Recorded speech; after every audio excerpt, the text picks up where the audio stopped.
Hi everyone! It's just over a week to Halloween and I have one last video tutorial to share that uses the Cute Halloween suite from Stampin' Up. This one is a fun card with a colorful blended background. Before I get started blending the background, I want to make sure the cardstock and mask won't move around, so I use some tape to hold it in place. I'm using a geometric shape mask from the Plenty of Patterns Decorative Masks and blending Pumpkin Pie, Polished Pink, and Highland Heather to create a sunset background.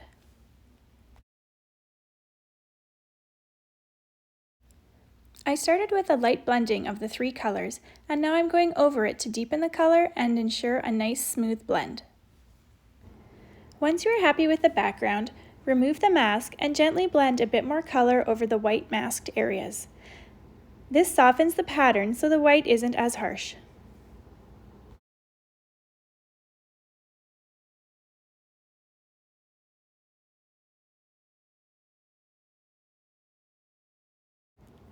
As you may have noticed, I like to dab the blending brush on the scrap paper after inking it up.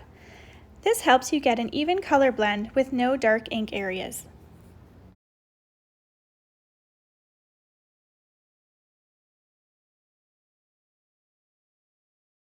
Here's a quick storage tip for masks. Use the extra clear envelopes from the embossing folder packaging to store the masks separately. I just trimmed off the top of the envelope so it's easier to slide the masks in and out. To make the top layer for the card, die cut a circle out of black cardstock. I'm going to add a Starry Night effect by mixing white craft ink with water and gently splattering it over the black.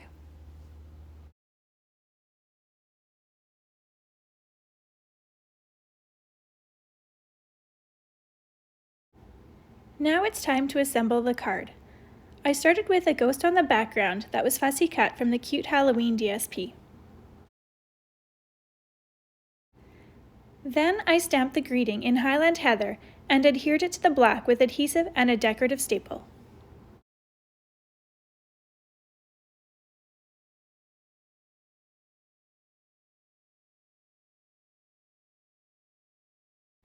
Now I am just adding a few more decorative elements to the card, like another cute ghost, a tiny house, and some star sequins to finish it off. Isn't this just the cutest Halloween card? The inspiration for this design came from a mermaid card on page 58 of the Stampin' Up! Annual Catalogue. For more details, visit my website. There's a link in the description below. Have a happy Halloween!